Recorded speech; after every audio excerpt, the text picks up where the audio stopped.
1911. Ambush.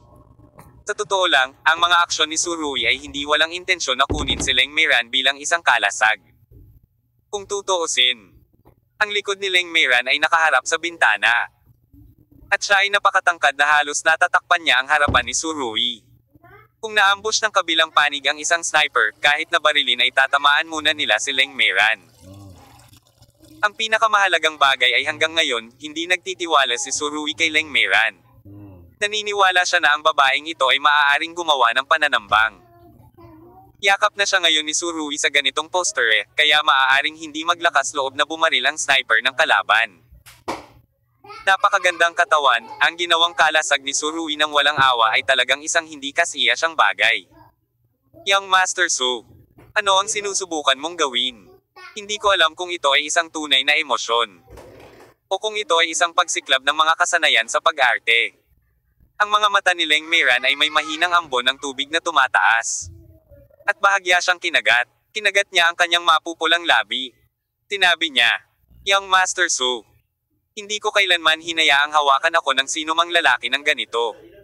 Ganap kong itinapon ang aking mukha at dignidad. At ginawa ko ito sa paraang ito, ngunit ikaw ay napakawalang galang pa rin. Maniwala ka sa akin, marahil, sa iyong mga mata, ako ay isang walang hiyang puta. Sa katunayan, si Leng Meiran ay talagang hindi isang kalapitang mababa ang lipad, gayunpaman, si Surui ay hindi nag-aalala tungkol sa kung ano siya, ang sitwasyon sa kanyang harapan ay kritikal na. Dahil palakas ng palakas ang pulang warning sign sa puso niya. Ang malakas na pakiramdam na ito ay patuloy na tumitindi.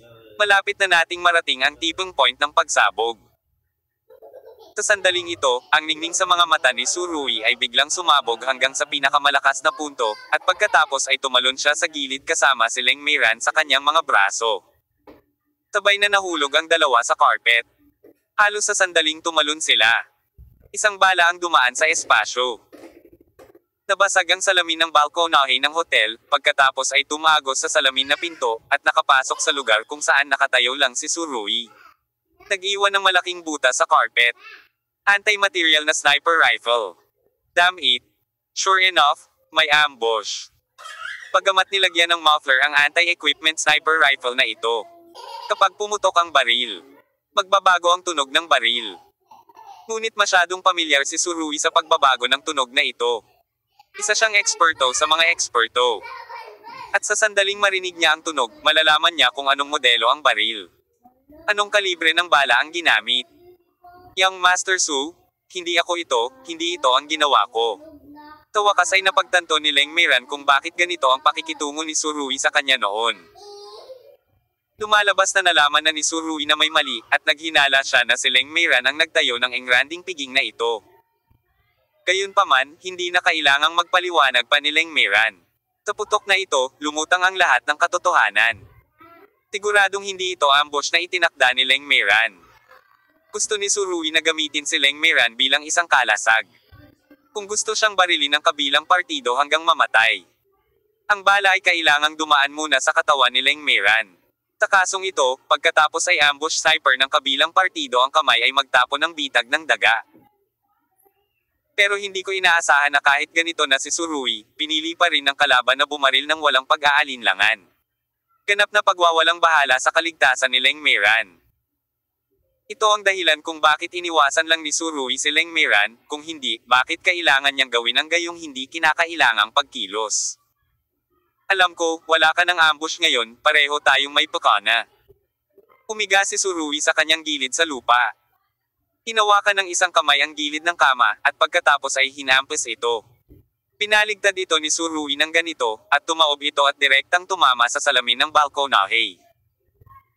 Ang pares ng mga bala na ito ay maaaring buffer ng kaunti, ngunit higit sa lahat, hindi nakikita ng sniper ang bahay ang sitwasyon sa loob. Sa sobrang layo, muntik na siyang tamaan ng baril. Alam ni Surui na ang sniper na ito ay napakahusay at tiyak na mahirap harapin. Nang may angat pa lang ang kama, magkasunod na dalawang bala ang tumama sa kubrekama, at ilang saglit, na puno ng cotton wool ang kwarto. Halika! Umungol si Surui kay Leng Meiran, pagkatapos ay kinaladkad siya at tumakbo palabas ng pinto. Hindi pa ako nakakapagbihis, sigaw ni Leng Meiran. Nagsusuot ka pa ng umutot. Hinailan ni Isurui si Leng Meiran, nahubad ang puwitan, at nagpatuloy sa pagtakbo. At umalingaw-ngaw pa ang mga putok ng baril sa labas. Tinatayang kung marami pang putok ay tuluyang masisira ang solid wood bed na ito. Nakulong sila sa kwarto, isa lang dead end. Si Leng Meiran ay labis na naguguluhan sa kanyang puso. Bagaman tila napakakalma niya sa mga karaniwang araw. Bihira siyang makaranas ng gayong kakilakilabot na sandali, at wala siyang ideya kahit kailan. Gayunpaman, kung aalis siyang hubot-hubad na tulad nito, kahit na hindi siya bugbugin hanggang mamatay ng kabilang partido, siya ay mapapalamig hanggang mamatay sa malamig na hangin sa labas. Mga -20 degrees iyon, at tumakbo ako palabas na hubot-hubad, hindi ko man lang naisip. Gayunpaman, sa kasalukuyang sitwasyon, walang oras para magbihis si Leng Meiran. Kinaladkad siya ni Surui at tumakbo papunta sa pinto ng kwarto. Akmang bubuksan na niya ang pinto, huminto siya. Inilapit niya ang kanyang tenga sa pinto at mahinang nakinig, saka binuksan ang aparador, naglabas ng makapal na Amerikana mula rito, at inihagis kay Leng Meiran. Nagmamadaling ibinalot ng huli ang kanyang katawan, at sa wakas ay hindi na siya nakahubad. Sa hindi inaasahang pagkakataon, inilagay ni Surui ang kanyang kamay sa bulsa ng coat ni Leng Meiran at naglabas ng pistol mula rito. Sa oras na ito, ang sniper rifle ay nagpapaputok pa rin ng mga bala. Ang silid ay puno ng mga labi, at ang solid wood bed ay nasira na, ngunit dahil nakaharang ang linya ng paningin ng sniper, lahat ng mga bala na ito ay nawala. Katumpakan sa simula. Tiningnan ni Leng Meiran ang mga galaw ni Surui at medyo nabigla. Hindi niya alam kung paano nalaman ni Surui na inilagay niya ang pistol sa bulsa ng kanyang coat. Tinitigan ni Surui ang pinto, pagkatapos ay itinaas ang baril at sunod-sunod na hinaila ang gatilyo sa pintuan. Bang bang bang bang. 5 bala ang nagpaputok. Ang tunog ng malaking putok ng baril na ito ay magpapabingi kay Leng Meiran. Pagkatapos magpaputok ng ilang putok, sinipa ni Surui ang pinto. Sa ilalim ng malakas na lakas ni Surui, ang mga metal na bisagra ng pinto ay direktang nasira, at lumipad palabas ng patag, bumagsak sa tapat na dingding. Sa sandaling ito, sa harap ng mga mata ni Surui, isang lalaking nakasuot ng kulay abong jacket ang nahulog sa balon ng dugo. Sa kamay niya, may hawak din siyang submachine gun. Tiningnan ni Leng Meiran ang eksenang ito, at labis na natakot. Hindi siya maaaring magkapareho, paano nagawa ni Surui ito? Wala itong pinagkaiba sa pananaw. Ngunit hindi alam ni Leng Meiran na hindi ito pananaw sa lahat, ngunit isang fighting instinct na nabuo pagkatapos ng libu-libong pagsubok sa larangan ng digmaan. Ito ay isang intuition mula sa kaibuturan ng kaluluwa. Nakabalot sa isang Amerikana. Si Leng Meiran ay hindi na mamamatay ngayon, ngunit siya ay nakayapak pa rin, nakatapak sa mga tile sa sahig sa koridor, ang lamig na pakiramdam ay tila malalim sa utak ng buto. Gayunpaman, mahalagang makatakas ngayon kung sino ang makakapangasiwa ng labis. Walang intensyon si Surui na mag-relax pagkatapos pumatay ng isang shooter. Dahil alam niya na kung ang kalaban ay mag-ayos ng ganoong pagpatay na laro, tiyak na hindi ito matatapos sa pagpatay ng isa o dalawang shooter. Dapat niyang planuhin ang kanyang mga susunod na hakbang. Kung ako sila, siguradong magta-ambush ako sa magkabilang dulo ng koridor. Sa ganitong paraan ko lang madaragdagan ang posibilidad na makatakas. Hinailan ni Surui si Leng Meiran at tumakbo pasulong at sinabing. Sa totoo lang, maaaring ganap na baliwalain ni Surui si Leng Meiran ngayon, ngunit hindi niya alam kung ano ang iniisip niya sa kanyang puso, at hindi niya ito hinayaang mag-isa. Ngunit sa sandaling ito, biglang bumukas ang pinto sa gilid ng koridor, at biglang tumalikod ang isang lalaki, itinaas ang kanyang mga braso, at agad na binaril ang bala. Bang bang bang! May putok ng baril sa koridor. Gayunpaman, pagkatapos ng tunog na ito, ang Mama Meryl ay bumagsak sa lupa at namatay. May butas ng bala sa pagitan ng kanyang mga kilay at butas ng dugo na kasing laki ng bibig ng isang tasa sa likod ng kanyang ulo. Ang mga pula at puting bagay ay sumabog sa buong dingding. Hinailan ni Surui si Leng Meiran pataas mula sa lupa at nagpatuloy na tumakbo palayo. Nanalo si Surui sa laban ngayon lang. Sa kasong ito, kung sino ang mag-shoot ng mas mabilis ay mananalo sa laro. Sa makatuwid, ang Surui ay talagang may napakalaking bentahe. Makikita sa patuloy na pag-ambush, determinado ang kabilang partido na patayin siya. Maraming kahirapan ang haharapin nina Tsurugi at Leng Meiran kung gusto nilang makaalis sa hotel na ito. Gayunpaman, hindi kinaladkad ni Tsurugi si Leng Meiran sa labasan ng koridor, dahil alam din ng tanga na dapat mayroong mas mapanganib na pagtambang sa labasan ng koridor. Sa ganitong paraan, hinailan ni Tsurugi si Leng Meiran, sinipa ang isang pinto, at pumasok. Hingal na hingal si Leng Meiran at hindi pa nakaka-recover sa kilig kanina. Dahil sa sobrang hirap ng kanyang paghinga. Tumaas at bumaba ang mga taluktok sa harap ng kanyang dibdib na mukhang lubhang kaakit-akit. Gayunpaman, nasa mood pa rin si Tsurugi na pahalagahan ang mga tanawing ito. Sa sandaling ito, may dalawang hiyawan sa kama. Poses ito ng dalawang babae. Wala talagang damit ang dalawang taong ito sa buong katawan, at magkayakap sila. Tinipa lang ni Tsurugi ang pinto, na ikinagulat nilang dalawa. Sa pagtingin sa ilang mga kagamitan sa kama, si Tsurugi ay halos nawala ng magawa.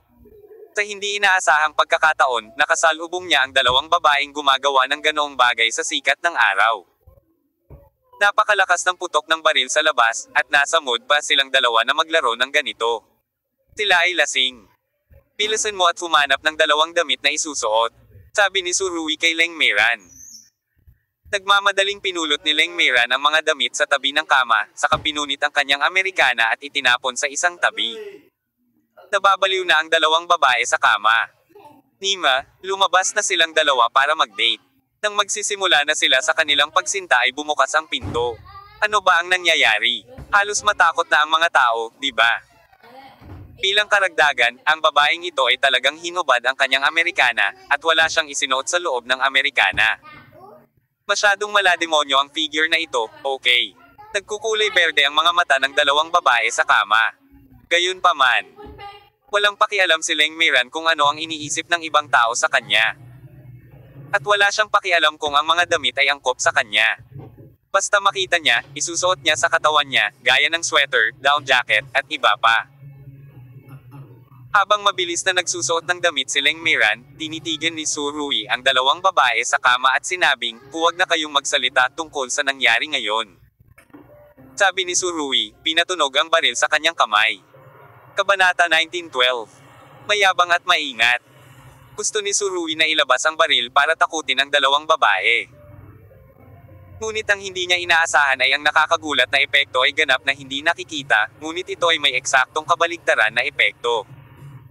Agad namang nagsisigawan ang dalawang babae. Ang decibel ng sigaw na ito ay mas malaki kaysa noong pumasok si Tsurugi noon. Nima, kapag ganito ang tawag mo, hindi mo ba itinutulak ang sarili mo sa fire pit? Si Tsurugi ay ganap na walang magawa, kaya nagmamadali siyang umakyat at ginantimpalaan siya ng kutsilyo, at ang dalawang babae ay nahimatay. Nag-aalala rin si Tsurugi na hindi nilalamig ang dalawa kung wala silang suot na damit, kaya hinailan niya ang isang kubrekama at tinakpan silang dalawa. Sa oras na ito, naisuot na ni Leng Meiran ang kanyang mga damit, nagsuot ng pantalon at mga jacket ng ibang tao, at nakaramdam siya ng hindi maipaliwanag na awkward sa buong katawan. Sa totoo lang, natural na kagandahan si Leng Meiran, kahit magsuot siya ng ganoong ordinaryong damit, hindi man lang ito makakaapekto sa kanyang kabagsikan sa opposite sex. Tinitigan siya ni Tsurugi at sinabing, naniniwala ako ngayon na hindi ka nagdaos ng piging sa hongmen. Ngunit ang kabilang partido ay halatang papunta sa akin.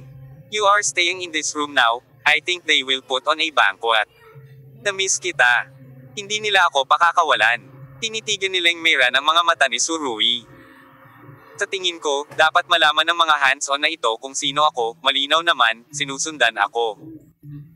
Nang sabihin niya ito, naglabas din ng malamig na liwanag ang mga mata ni Leng Meiran. Dapat alam ko kung sino ang gumagalaw sa akin ng ganito. Pagamat ngayon lang siya naguguluhan, kumalma siya sa oras na ito, at nagsimulang bumangon ang galit sa kanyang puso. Nang magpaputok ang sniper, tuluyan niyang binaliwala ang kanyang buhay at kamatayan. Ang ganitong uri ng puot, paanong hindi magsusumbong si Leng Meiran? Hindi pa panahon para pag-aralan ang sitwasyon. Hindi alam ni Tsurugi kung si Leng Meiran ay papatayin ng kalaban pagkatapos niyang iwan si Leng Meiran. Pero binago na niya ang dati niyang desisyon ng pananatili kay Leng Meiran sa kanyang mga kamay, may mas malaking papel na dapat gampanan. Siyempre, sa kasong ito, kakailanganin ng kaunti pang problema upang makatakas. Ngunit para kay Surui, hindi ito isang malaking problema. Kung ganoon ay huwag mo akong pigilan. Pinaikit ni Surui ang kanyang mga mata at sinabi. Siyempre hindi ko gagawin. Umabot din ang pagnanais ni Leng Meira na manalo. Hindi ko hahayaang tretuhin mo akong parang florera. Nakikinig sa mga yabag sa labas, lumiwanag ang mga mata ni Surui at sinabi niya, halika. Sa rooftop ng hotel sa tapat. Sunod-sunod na putok ng baril ang umalangaw-ngaw, mukhang walang pakialam pa rin si Long Xiao, sumandal pa siya sa rooftop wall, at gumagala ng maganda. Nagsindi ng tabako si Zai. At si Leng Guangfeng, na nasa tabi niya, ay balisa na. Makakaligtas kaya si Leng Meiran sa ilang shot na ito?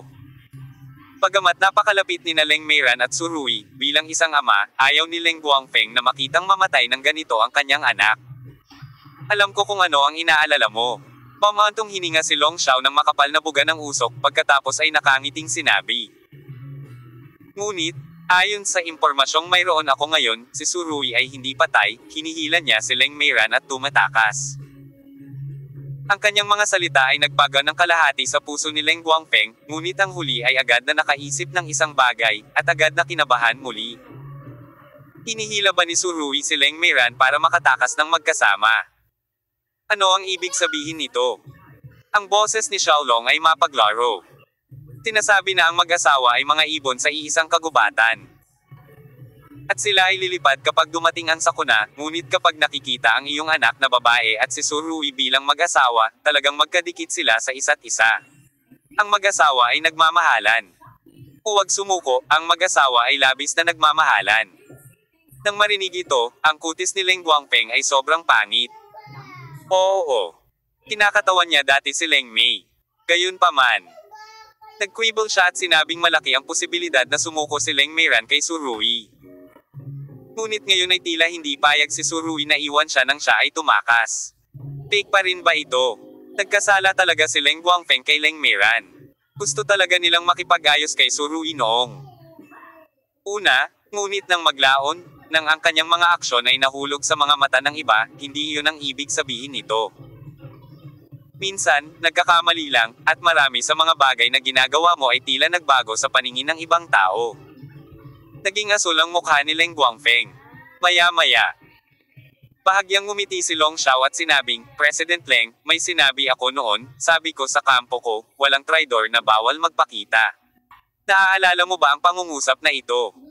Naalala ko. Nang sabihin niya ang mga salitang ito, si Leng Guangfeng, na laging mayabang at mayabang tuwing karaniwang araw, ay tila mahina. Walang duda na si Long Xiao ay naantig na patayin si Leng Meiran. Itong Young Master Long, paano siya magiging napakalakas? Ang lakas makahinga ng mga tao. Actually, hindi mo naman talaga ako kailangang sisihin. May malabong ngiti pa rin sa mukha ni Long Xiao. At sinabi niya, kung iisipin mo, ikaw ang nasa posisyon ko ngayon, at tiyak na pipiliin mo rin ako, tama ka. Kung iisipin mo ito sa ibang posisyon. Siyempre, ito ang kaso, sa nakalipas na ilang taon. Walang ibang ginawa si Leng Guangfeng para lipulin ang mga traidor, at maging ang kaakibat ang siyam na tribo. Gayunpaman, anumang bagay kapag ito ay kumalat sa kanyang sarili, ito ay ganap na naiiba. Ito ay hindi isang bagay na maaaring maunawaan ng empatiya. Hindi na kaya ni Mr. Muna panoorin ang ganitong eksena, umiling siya, lumingon ka lang. Dati, sinabi ni Leng Guangfeng na dadalhin niya si Mr.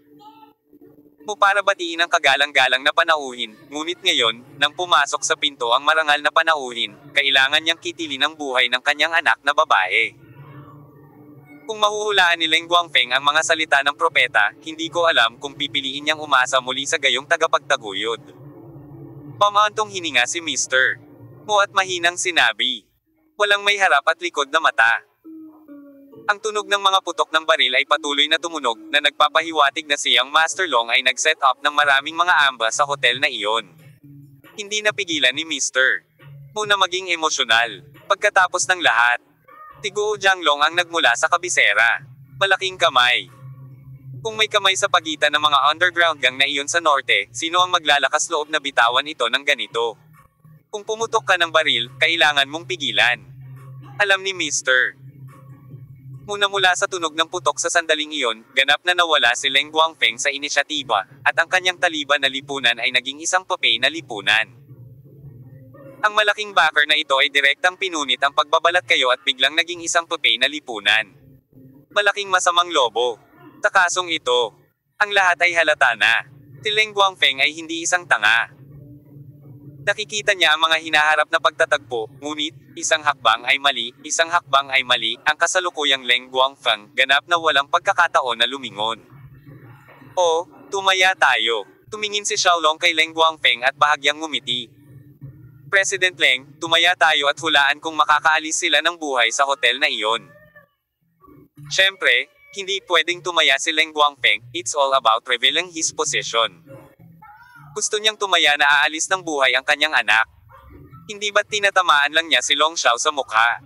Sinabi niya na ang kanyang anak na babae ay tiyak na mamamatay sa hotel, siya, isang ama, ay hindi kailanman makapagsasabi ng ganoong bagay. Nang makita ang malalim na pag-aalinlangan ni Leng Guangfeng, bahagyang ngumiti si Long Xiao at kumuha ng litrato. Pat Leng Guangfeng sa balikat. President Leng, kulang pa rin ang iyong katapatan. Nang marinig ito, basang-basa ng pawis ni Leng Guangfeng ang mga damit sa kanyang likod. Nima. Lahat sila ay halo-halong hanggang sa puntong sa paningin ng iba. Napakaganda ni Leng Guangfeng. Pero sinong mag-aakala na ang number 2 sa Northern Underground World ay magpapanggap din na apo sa harap ng iba? Pero napapanood ko lang ng mata. Hindi ako naglakas loob na magsabi ng kahit ano, hindi naman ako inutil. Lasing na lasing si Leng Guangfeng sa pagkuha ng ganitong klase ng ama. Sabay sa loob ng Beverly Hotel. Nang biglang tumunog ang putok ng baril, nagulat si Wanyan Zhengyong. Anong problema? May ambush ba talaga? Agad siyang tumayo at dumungaw sa bintana, ngunit dahil sa layo, hindi ito makita ni Wanyan Zenggi.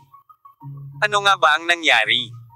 Si Tian Bingi ay mayroon ding mataimtim na pananalita. Kung si Leng Miran ay talagang nag-set up ng isang ambas, gamit ang mga kasanayan ni Su Rui, maaari siyang makaahon sa gulo ng ligtas. Takot ako.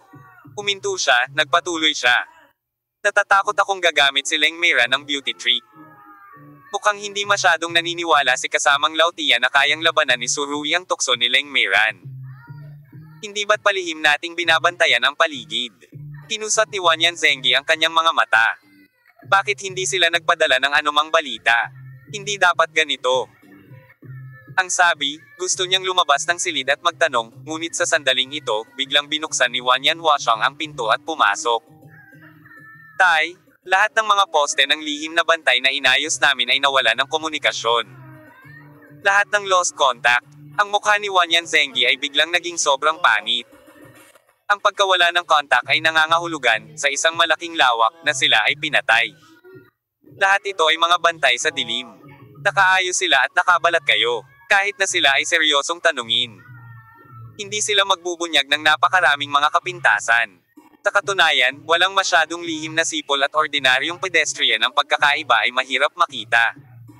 Matapos makapasok si Su Rui sa hotel, itinapon ni Wanyan Zhengyong ang lahat ng mga lihim na whistleblower na ito. At hiniling sa kanila na maging mapagbantay sa malapit. Kung mayroong anumang paggalaw, agad silang mag-uulat. Maaaring maibigay ang suporta sa lalong madaling panahon. Ang lahat ng mga lihim na whistleblower na ito ay maingat na piniling mga pinuno, at ang individual na kakayahan sa pakikipaglaban ng bawat isa ay napakahusay, patayin mo. Kung gaano kahirap ang kalaban para magawa ito. Lalong nagiging pangit ang ekspresyon ni Wanyan Zenggi. Kung ang buhay ni Su Rui ay nasa panganib sa kanyang teritoryo, kung gayon walang lugar para sa matandang mukha ni Wanyan Zenggi. Buong suporta, sabi ni Wanyan Zenggi habang mabilis na lumabas ng kwarto. Hindi niya akalain na ang ayos ng kalaban ay napakatuso at ang mapagpasyang labanan ay darating ng napakabilis. Kasabay nito, natapos din ni Long Xiao ang paghit-hit ng tabako. Parang hindi niya ugali ang magtapon ng basura sa isang malinaw na plastic bag na dala mo. Ito ay talagang isang magandang ugali upang hindi mag-iwan ng mga bakas, kung hindi, may magbabalik ng sigarilyo at susubok ito, at malalaman nila kung sino ang humihit-hit nito. Ang lalaking ito ay mukhang mayabang at high profile, ngunit sa katunayan siya ay lubhang maingat. Kabanata 1913. Halika at mamatay. Pinaikit ni Surui ang kanyang mga mata, nakikinig sa mga yabag sa labas ng pinto, biglang namuo ang kanyang mga mata, malamig siyang hamampas, at pumasok sa banyo. Hindi ito ang dati nilang Lockery Suite, isa lang itong ordinaryong malaking bedroom, walang masyadong espasyo para magtago sila. Sa kasong ito, tanging ang banyo ay hindi tinatabla ng bala. Tamang-tama, pagpasok pa lang nila sa banyo, may pumasok na mga bala, at ang pinto ay agad na naging salon. Ang mga labi ay lumilipad. Sa sitwasyong ito, tinakpan ni Surui ang bibig ni Leng Meiran at hindi nagsalita. Kaagad pagkatapos, binuksan ang pinto, at dalawang lalaki na may mga micro-submachine gun ang sumugod. Kararating lang nila sa pinto ng banyo, at ang apat na talim na tinak ng hukbo sa kamay ni Surui ay pumutok na, agad na tumago sa lalamunan ng isa sa kanila. Ang pagkakastrat ng tinak ng hukbo ay napakarahas. Matapos tumago sa leeg ng kalaban, marahas din itong bumulusok sa pader. Mula sa pagkilos na ito, makikita na mayroong maraming apoy sa puso ni Surui. Kasabay nito, ang isa niyang paa ay itinaas mula sa ibaba pataas, na nagdulot pa ng isang malakas na pagsabog. Ang natitirang lalaki ay nagmamadaling pumasok, at bago niya mahawakan ng gatilyo, nakaramdam siya ng matinding sakit sa pagitan ng kanyang mga binti. Ang isa sa mga posisyon niya ay tuluyang mawawala ng silbi pagkatapos matamaan ng ganito. Alam ng Diyos kung gaano kalakas ang ginamit ni Surui sa kanyang sipa. Tinipa ang lalaki at nontog ang ulo sa kisame. Matapos basagin ang kisame, nahulog ang lalaki na may dugo sa buong mukha at nawala ng malay. Nang gusto ni Surui na kalagkarin si Leng Meiran palabas, ang malakas na pakiramdam ng panganib ay muling bumangon mula sa kaibuturan ng kanyang puso. Pagkatapos, nang hindi nag-iisip, niyakap muli ni Surui si Leng Meiran at nagmamadaling pumasok sa banyo. Boom! Dalawang magkasunod na shot. Nabasag ng husto ang salamin. Sniper na naman. Halatang nakaguhit ang mga kortina sa kwartong ito, ngunit paano nalaman ng sniper na mananatili sila sa silid na ito? Ito kaya ang tip mula sa dalawang killer ngayon lang. Hindi dapat. Hindi ito masyadong naiintindihan ni Surui, ngunit alam niya na hindi ito ang oras para mag-isip. Patuloy na darating ang mga kalaban mula sa labas, at may mga sniper na nakatingin sa kanila sa labas ng bintana. Gayunpaman, nang inilabas ni Surui ang kanyang ulo sa banyo, ang eksenang nakita niya ay agad na napuno ng makapal na dugo. Ang silid ay puno ng bulak, at ang kama ay puno ng dugo. Wala siyang ideya na ang dalawang bala na ngayon lang ay kumitil sa buhay ng dalawang babae sa kama. Dalawa itong inosenteng tao. Ang pula ng mga mata ni Surui ay lumalakas at lumalakas. Ang mga mamamatay tao na ito ay talagang walang prinsipyo. Ito ay simpleng pagpatay ng mga inosenteng tao.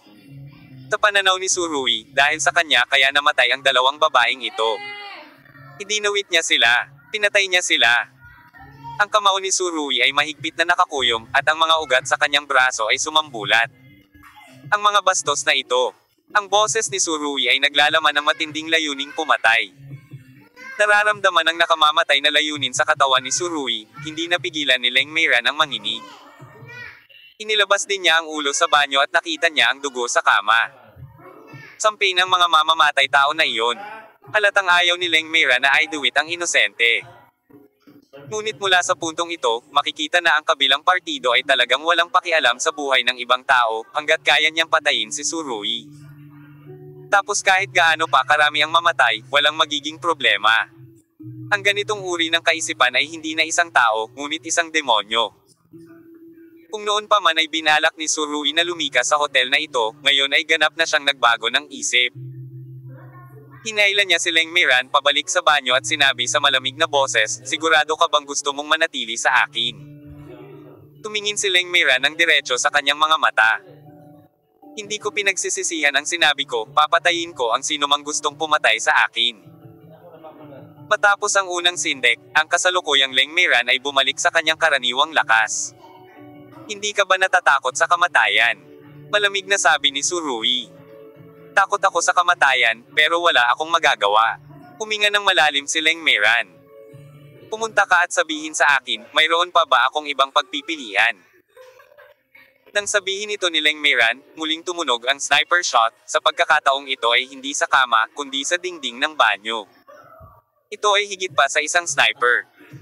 Ang anti-equipment sniper rifle na ito ay napakalakas. Kahit sa kabila ng pader, malinaw na nararamdaman ni Surui at Lengmeiran ang vibration. Sa banyo marami sa mga tile ang nabasag, at ang iba naman, lahat ay basag. Hindi na sila magtatagal dito. Masyadong mabangis ang firepower ng kabilang partido, masyadong mabangis, kaya nagpaputok na lang siya ng hindi pinapansin. Gayunpaman, hindi nagmamadaling umalis si Surui sa oras na ito.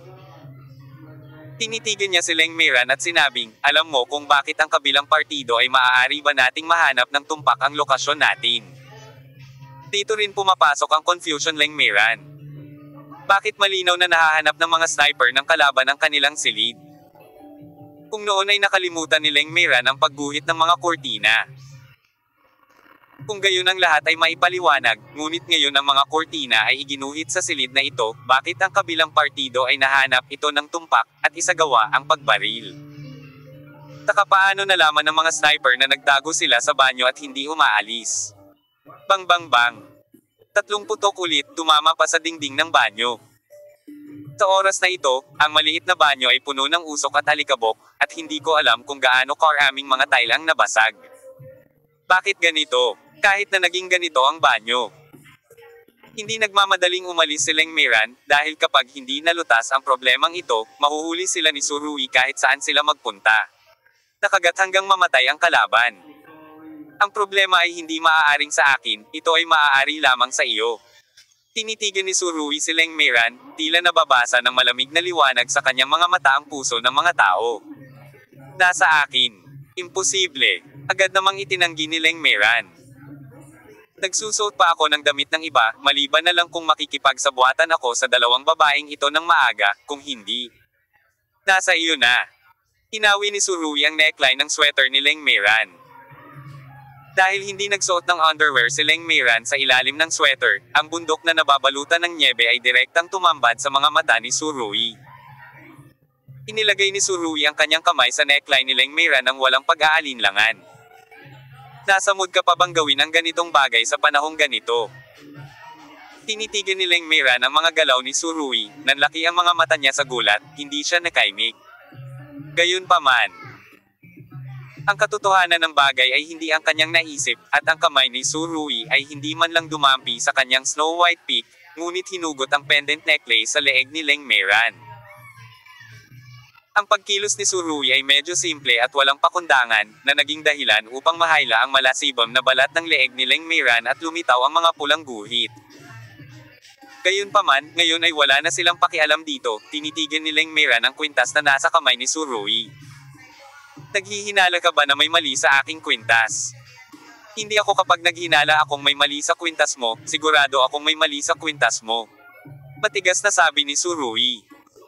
Dati, kapag hubot-hubad si Lengmeiran, sa katawan lang niya ang kwintas na ito. Walang suot na hikaw si Lengmeiran ngayon, kaya itong kwintas na ito ang tanging palamuti sa kanyang katawan. Paano magkakaroon ng problema sa kwintas ko? Hindi makapaniwalang sabi ni Lengmeiran. Ito ay isang regalo sa kaarawan ng aking panganay na kapatid, simula nang isuot ko ito, hindi ko na ito hinubad. Hindi pa ito ginalaw ng sinuman. Dahil hindi pa ito nahawakan ng sinuman, ang tanging paliwanag ay hinawakan ng iyong kuya ang kwintas na ito. Surui itinuro ang sapphire sa pendant, sinabi niya, sa tingin mo ba ay sapphire ito? Ang ekspresyon ni Lengmeiran ay tame time. Imposible ito. Anything is possible, mukhang nagkakaisa ang lengja mo, pero isang tingin lang. Sabi ni Surui, pisilin mo ng husto. Nabasag ang si Piro, nagsiwalat ng isang maliit na tagahanap. At si Lengmeiran ay hindi na niya naitago ang kanyang bulalas. Pinisil ni Surui ang tracker at munition. Kaya't mahahanap tayo ng mga sniper kahit saan tayo magtago. Lahat ng nasa harap niya ay natural na lumampas sa kaitulusan ni Lengmeiran. Hindi niya inisip ang sarili niyang pamilya. Sapagkat kung gaano karaming magkakapatid sa pamilya Leng ang relasyon ng dalawa ay talagang maganda. At sila ay mahigpit na napilipit sa isang lubad. Tinong mag-aakala na ang amo na si Leng Feiyang ay gagawa ng ganoong bagay. Malinaw, ang tracker na ito ay dapat na nasa inilagay ko ito bago ko ito ibinigay sa aking sarili. Natanggap ni Lengmeiran ang regalo at napakasaya. Kailangan niya itong isuot araw-araw kapag naliligo siya at natutulog. Imposibleng mahawakan ito ng ibang tao. Huwag ka nang magpakatanga. Malamig na tinitigan ni Surui si Leng Meiran. Ngayon, dapat mong malaman kung sino ang gustong pumatay sa iyo. Leng Meiran sa oras na ito hindi na niya napigilan ang kanyang emosyon, tinitigan niya si Surui, agad na tumulo ang mga luha sa kanyang mga mata. Actually, medyo maganda ang performance ni Leng Meiran. Kung ito ay isa pang maliit na batang babae at malaman na ang kanyang kapatid na lalaki ay papatayin siya. Siya ay matatakot na siya ay agad na mapaluha. Boom! Isa pang shot, hindi na mapigilan ng maliit na banyong ito ang mga bala para kina Surui at Leng Meiran. Nakita ni Surui si Leng Meiran na ganito. Kaya iniunat niya ang kanyang kamay. Hinawakan ng leeg nito, at mariing sinabi, hindi ngayon ang oras para umiyak ka. Umiyak ka dito at maghintay na mamatay, o patayin mo na lang ang mga taong ito. Sabi ni Surui, itinutok ang baril sa mga kamay ni Leng Meiran, pagkatapos ay tumalikod at lumabas ng banyo. Napatingin siya sa dalawang bangkay sa kama, nagsorry sa puso niya, saka mabilis na tumalikod at naglakad palabas. Nagpasya siyang huwag magkusa na lumikas sa hotel na ito bago patayin ang nakakasakit na firepower ng kaaway. Mananatili siya dito. Ito ay hindi tungkol sa pag-upo ng tahimik, ito ay tungkol sa kung magkano ang darating at kung magkano ang pumatay. Kabanata 1914. Walang magawa si Leng Meiran. Hindi kailanman nais ni Surui na saktan ang mga inosenteng tao, lalo pat makitang may namamatay dahil sa kanya. Para sa dalawang babaeng namatay sa kama, walang nagawa si Surui kundi mag-sorry. Kahit na, hindi niya makolekta ang katawan para sa kabilang partido ngayon. Kalalabas lang ni Surui ng pinto nang pumutok ang itim na ilaw sa kanyang kamay. Isang mamamatay tao ang nagtatago sa likod ng slanted door frame, at ang itim na liwanag ay direktang tumagos sa kanyang lalamunan. Pagkatapos, hinawakan ang kanyang leeg, napaluhod siya.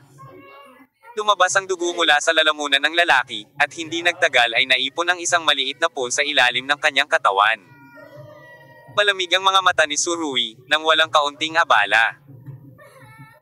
Hindi niya alam kung gaano karaming tao ang nagtatago ng kabilang partido sa hotel na ito, ngunit ang alam niya ay kahit gaano karaming tao ang kabilang partido, papatayin silang lahat ni Surui. Bang bang bang! Sa sandaling ito, umalangaw-ngaw ang isa pang putok ng baril sa dulo ng koridor. Si Surui ay umiwas at nagtago sa frame ng pinto.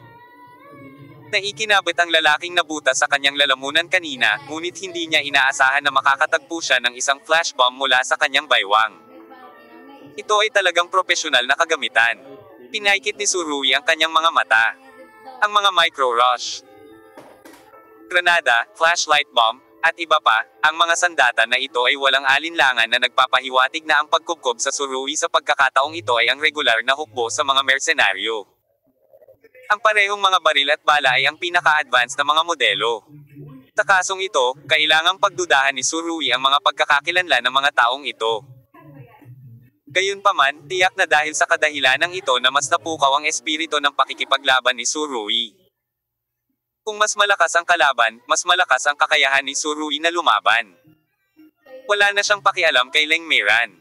Kung tutuusin, kung ang kabilang partido ay hindi makapag-adjust ng kanyang emosyon, kung gayon sa sitwasyong ito, magkakaroon lamang ng isang patay na dulo.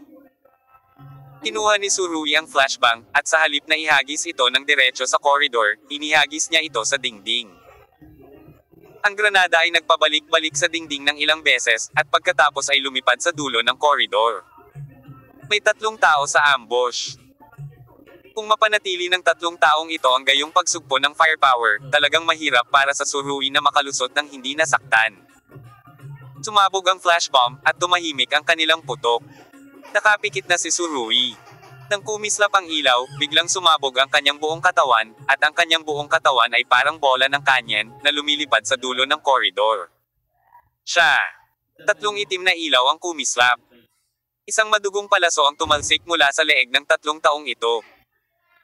Maayos na tinusok ni Surui ang kanilang mga lalamunan, dahilan upang mamatay kaagad ang 3. Walang nakakaalam kung gaano katagal ang mahusay na pagpatay na ito. Ito ay isang laban mo o akin.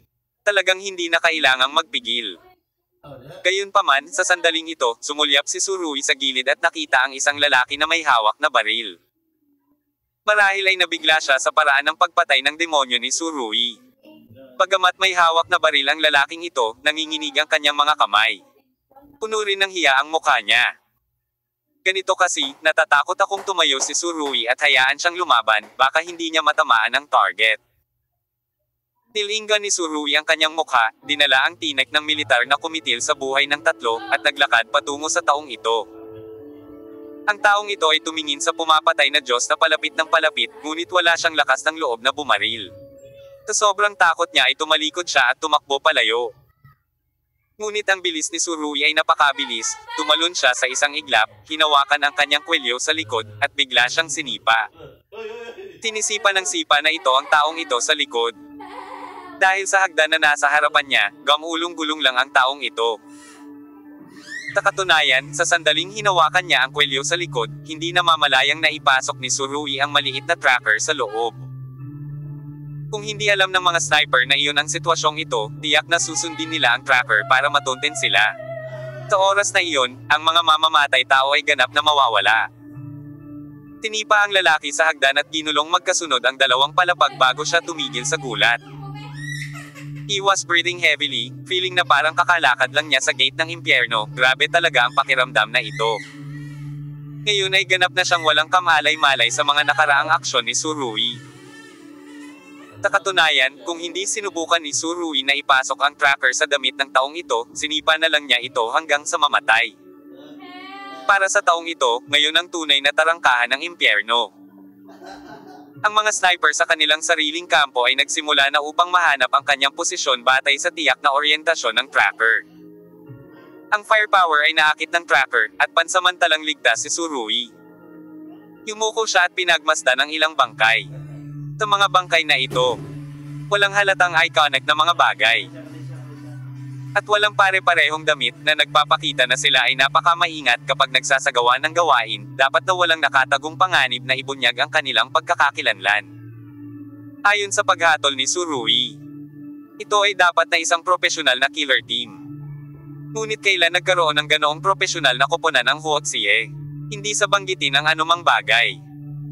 Kung nais mong makuha ang pinaka-advanced na mga baril at bala, kailangan mong magbayad ng isang malaking presyo.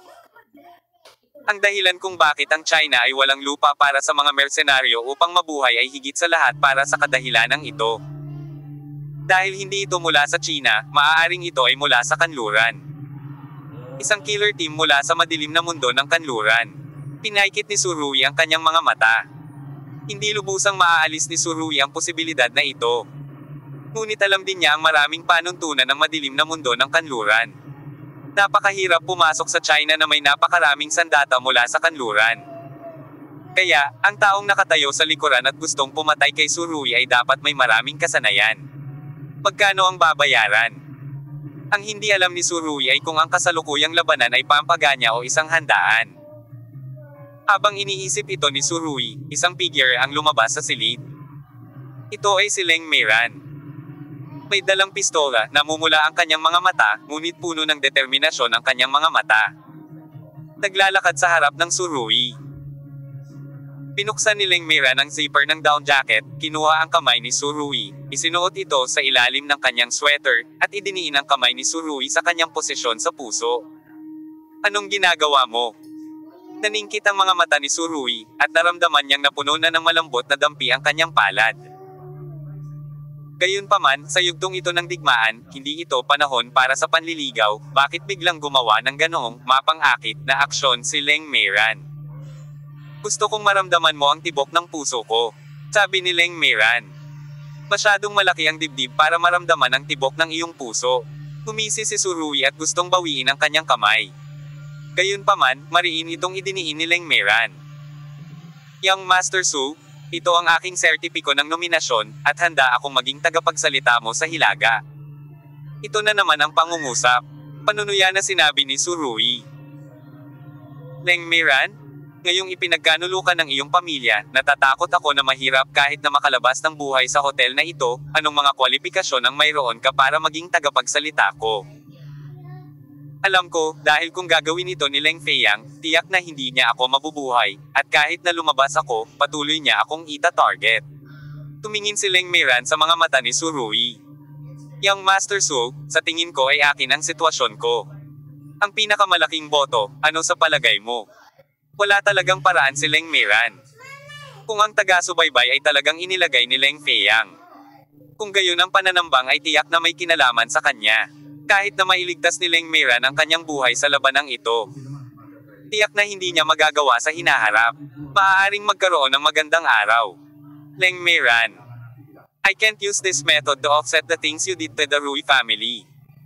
Sana maintindihan mo. Tiningnan ni Surui si Leng Meiran ng malamig na tingin, pagkatapos ay inilabas ang kanyang kamay mula sa malambot na dibdib ng isa, tumalikod at naglakad pababa. Tinanggihan na naman niya si Leng Meiran. Kinagat ni Leng Meiran ang kanyang mga ngipin upang makipagsabayan. Napakalakas din ang kanyang layunin. Lagi na lang ganito si Miss Leng. Sa totoo lang, wala talaga siya ngayon. May isa pang paraan palabas. Kung umaasa siya sa lakas ni Surui, maaari pa rin niyang mabawi ang isang lungsod. Gayunpaman, kung hindi siya tutulungan ni Surui, kung gayon kahit na umalis si Leng Meiran dito ng buhay, imposible para sa kanyang panganay na kapatid na si Leng Feiyang. Kalaban. Pagkatapos ng lahat, sa loob ng Pioneer Club, ang pinagsama-samang lakas ng ilang magkakapatid na babae ay hindi mapapantayan para kay Leng Feiyang. Si Surui ay lubos na naunawaan ang layunin ni Leng Meiran, kaya direkta niya itong tinanggihan, nang walang pag-aalinlangan. Sa pananaw ni Surui, gusto pa rin ni Leng Meiran na gamitin ang kanyang katawan upang humanap ng pagkakataong umakyat mula rito. Hindi nagustuhan ni Surui ang pakiramdam na ito. Bumaba si Surui at nalaman niyang nakasunod pa rin si Leng Meiran sa kanyang likuran, kaya ngumiti siya ng mapait at hindi na nagsalita pa. Bagamat ang babaeng ito ay kahanga-hanga, hindi pa rin nag-iisa si Surui. Hindi talaga sinasadya ni Rui na kainin siya. Masyadong malakas ang utilitarianism ng kabilang partido. At hindi niya alam kung ano ang magiging presyo kung matutulog siya. Ilang beses mo na akong niligtas noon, at gusto kong bumawi, ikaw. Nagbago ang tono ni Leng Meiran sa pagkakataong ito. Siya ay nagsasabi ng totoo. Kung hindi dahil kay Surui na patuloy siyang itinapon sa lupa, natatakot ako na sana ay namatay na si Leng Meiran. Haha. Alam ni Surui kung ano ang gusto niyang sabihin, kaya patuloy siyang inisyon bilang ganti. Tila ang maliit na taga-subaybay ay gumawa ng mahusay na trabaho, at ang mga pumatay ay dinala sa sahig sa ibaba. Noong niligtas mo ako noon, hindi mo ba naisip na may silbi pa ako, kaya mo ginawa? Kung hindi, bakit mo ako ililigtas? Si Leng Meiran din napakatalino, nakikita niya sa isip ni Surui. Ang mga iniisip noon at ngayon ay hindi pareho. Tinurot ni Surui ang baba ni Leng Meiran. Isang pangungusap lang ang sasabihin ko sa iyo. Natahimik agad si Leng Meiran. Oo, dahil naglabas ng liwanag ang mga mata ni Surui na nagparamdam sa kanya ng palpitations ng puso. Pagkalabas ko sa gusaling ito, papatayin ko ang kuya mo. Pagkatapos magsalita ni Surui, tumalikod siya at naglakad patungo sa koridor. Pinatay si Leng Feiyang. Nanginginig si Leng Meiran. Alam niya na dahil pinatay siya ng panganay na kapatid, ang iba pa sa mga kapatid ay dapat na nasa krisis, at kailangan nilang magsama-sama. Ngunit ngayon, ang pangalawang kapatid ni Leng Meiran ay nahuli na ni Surui, habang ang kanyang nakababatang kapatid na si Leng Jiang ay malubhang nasugatan at nakahandusay sa ospital, ganap na walang pag-asa. Kung pinatay ni Surui si Leng Feiyang, hindi ba ito ay naghahanda lamang ng daan para kay Leng Meiran? Gayunpaman, medyo gusot pa rin si Leng Meiran. Anong gagawin ko? Sabi ni Leng Meiran sa kanyang puso, habang nakatingin sa likod na nasa harapan niya. Si Leng Daimei, na dating malakas, ngayon ay nakakaramdam na ng labis na kawalan ng kakayahan. Kabanata 1915. Hayaan mong magpatayan kayo.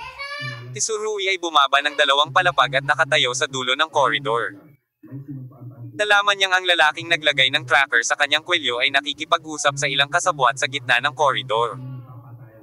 Ang isang gilid ng koridor na ito ay salamin, kaya makikita mo ang outline ng rooftop sa di kalayuan.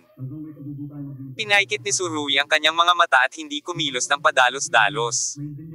Kakaiba, saan napunta ang mga tao?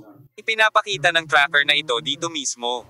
Nakatitig pa rin ang ilang tao sa isang maliit na screen, nakatingin sa kaliwa at kanan, ngunit walang bakas ng Surui.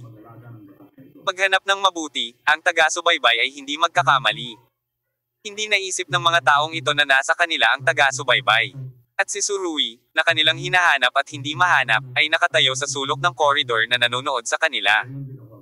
Maaaring mali ang tracker, sabi ng isa pa. Gayunpaman, ang mga taong ito ay ganap na walang kamalayan na ang kanilang mga buhay ay maaaring bawiin anumang oras bago sila makakuha ng isang conclusion. Sa oras na ito, tumingin si Tsurui sa rooftop sa tapat, at nakakita siya ng apoy na kumikislap ng ilang beses sa kung saan. Sniper position yan. Isang sniper rifle ang nagpapaputok. Bang bang bang bang. Nabasag ng bala ang salamin sa hallway. Ang mga sunod-sunod na putok na ito ay nagpasabog sa lahat ng mga taong nakatayo sa gitna ng koridor. Dugo at utak ang tumalsik. Duguan ang eksena. Ito ay isang ganap na pagwawalang bahala sa mga patakaran ng pagpatay.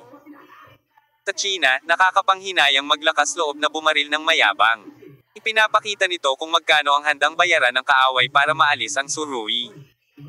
Mukhang talagang mahusay ang trabaho ng taga-subaybay.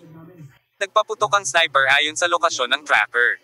Walang nakakaalam na ang tracker ay inilagay sa kanilang sariling katawan ni Tsurui nang hindi alam, tinulungan ng sniper si Tsurui na malutas ang il.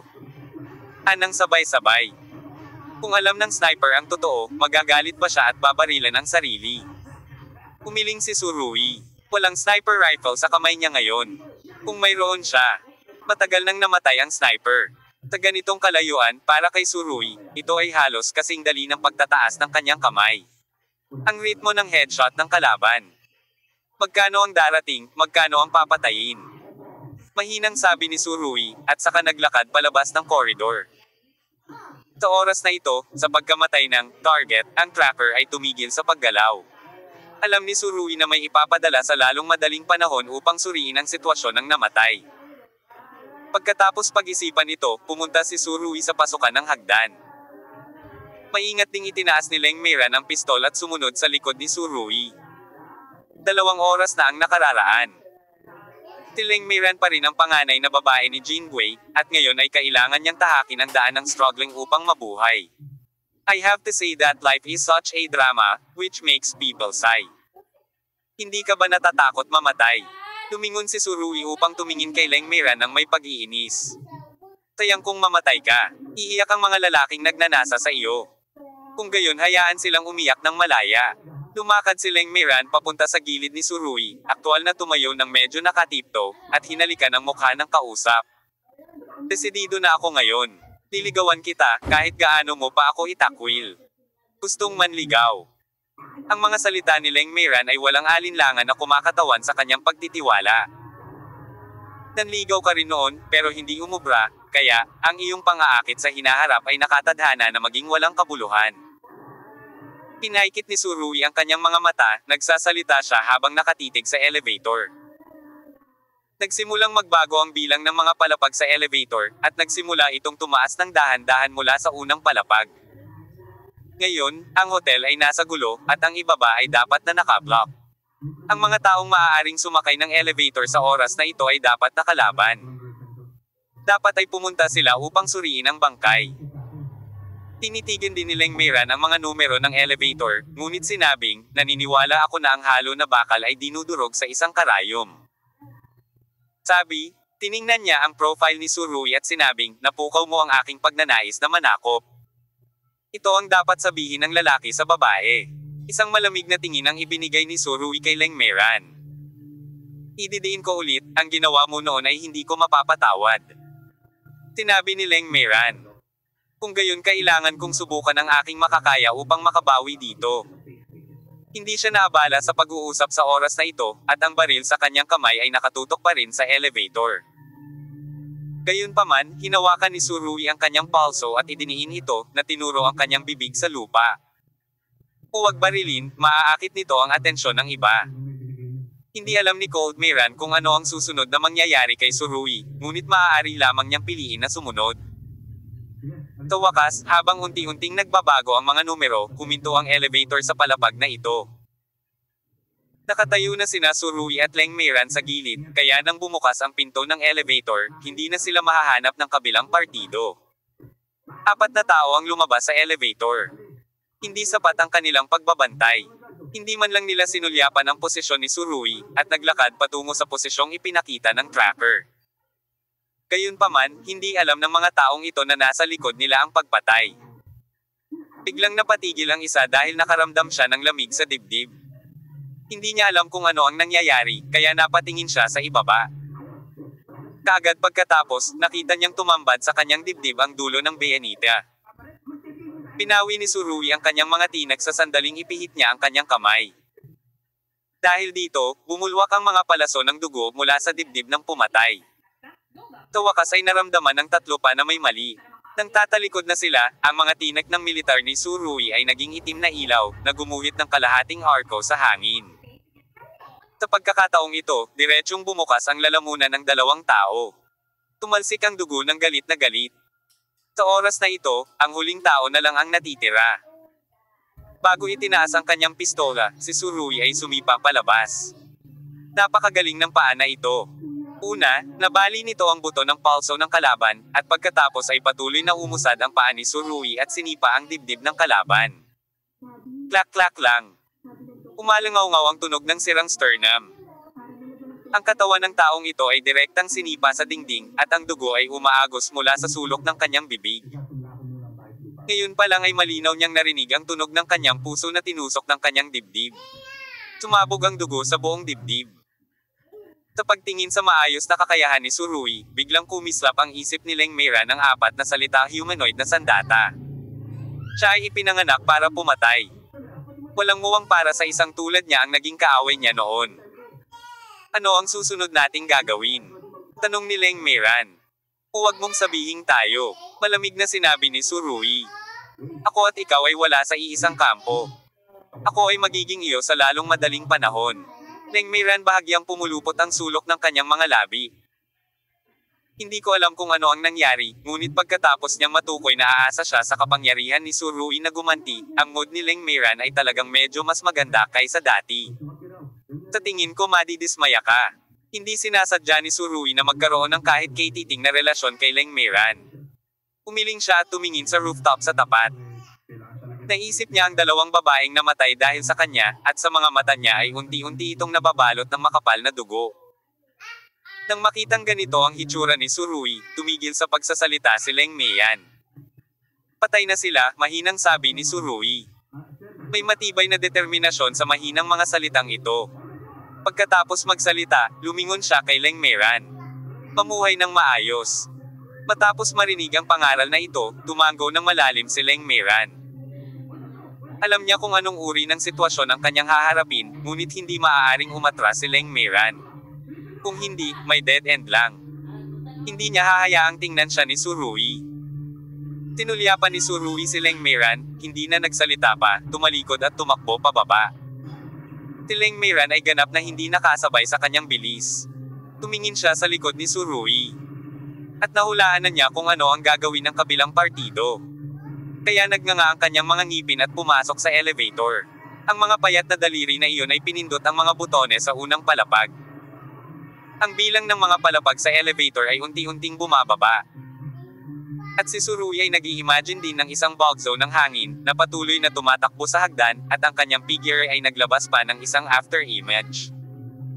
Alam ni Surui na nakapatay siya ng halos 20 katao. At ang lakas ng tauhan ng kabilang partido sa gusaling ito ay karaniwang natangay, kung hindi ay hindi na sana sumakay ang mga taong iyon sa elevator mula sa unang palapag. Gayunpaman, hindi mapalagay si Surui. Ayon sa kanyang hula, mas marami ang mga kalaban sa bubong ng katapat na gusali. Sa wakas, sumugod si Surui sa unang palapag. Sa sandaling ito, bumukas din ang pinto ng elevator, at lumitaw ang figure ni Leng Meran. Bakit ka nandito? Tanong ni Surui, at alam niya na ang kanyang mga salita ay medyo kalabisan. Siya na lang ang tanging daan palabas ng babaeng ito. Hindi niya pinaasa ang sarili niya, may iba pa bang paraan para pumili. Hindi gaanong nagsalita si Leng Meran, ngunit sinabi niya. Dapat may ambush sa labas, mag-ingat. Hindi kailangan. Malamig na sabi ni Surui, biglang lumipad ang kanyang anyo, at nagulat si Leng Meran nang makitang halos sa sandaling ito, ang distansya sa pagitan nila ni Surui ay nabuksan sa 10. Ilang metro. Ang bilis naman nito. Sa front desk. 2 tao na ang magpapabaril. Ngunit bigla silang nakaramdam ng isang bulaklak sa kanilang harapan. At pagkatapos ay naramdaman nilang ang kanyang lalamunan ay nalock ng isang malakas na puwersa, at pagkatapos ay nawala ang kanyang buhay sa isang click. Gusto talaga ni Surui na patayin ng mga Diyos ang mga Diyos ngayon, at hinarang ng Buddha ang Buddha. Ang puso ni Surui ay puno ng pagkakasala dahil hinayaan niyang mamatay ang 2 inosenteng buhay dahil sa kanya. Dapat niyang bayaran ang mga tao sa likod ng mga eksena. Hindi huminto ang kanyang mga yabag, nagmamadali na siyang lumabas ng hotel lobby. Kasabay nito, sa rooftop, muling itinaas ni Long Xiaoxiang ang teleskopyo. Nang makita niyang nawala na ang anyo ni Surui nang nagmamadali akong lumabas sa unang palapag ng hotel, hindi ko napigil ang umiling. Itong mga basurang ito. Ang dami kong nagasto sa kanila, maaari pa ba silang maging scumbags? Pagkatapos magsalita, itinapon ni Long Xiao ang mga binocular, hinigpitin ang kanyang Amerikana, at sinabing, "Tara na." Sa katunayan, sa mga pedestrian sa ibaba, maraming mga elit ang inayos ni Long Xiao. Nagawa nilang lutisin ang mga tauhan ni Wanyan Zenggi nang hindi nalalaman. Na nagpapakita na ang pagiging epektibo ng labanan ay napakalakas. Gayunpaman, sa ganitong sitwasyon, ang Young Master Long na ito ay tila ayaw hayaan ang mga taong iyon na magpatuloy sa pagbaril.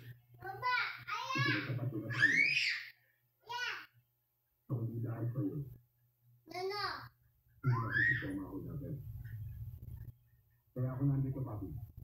Dahil pinagsapat sa akin ni Rex yung problema mo. Nais kitang pasalamatan at tulungan. Salamat po. Ginawa ko lang naman ang gugulin ko. Sana lahat ng military katulad niya. Alam ko may tungkulin ako tumanaw ng isang lalo. Sagot ko lahat ng gasto pero pinangalan niya.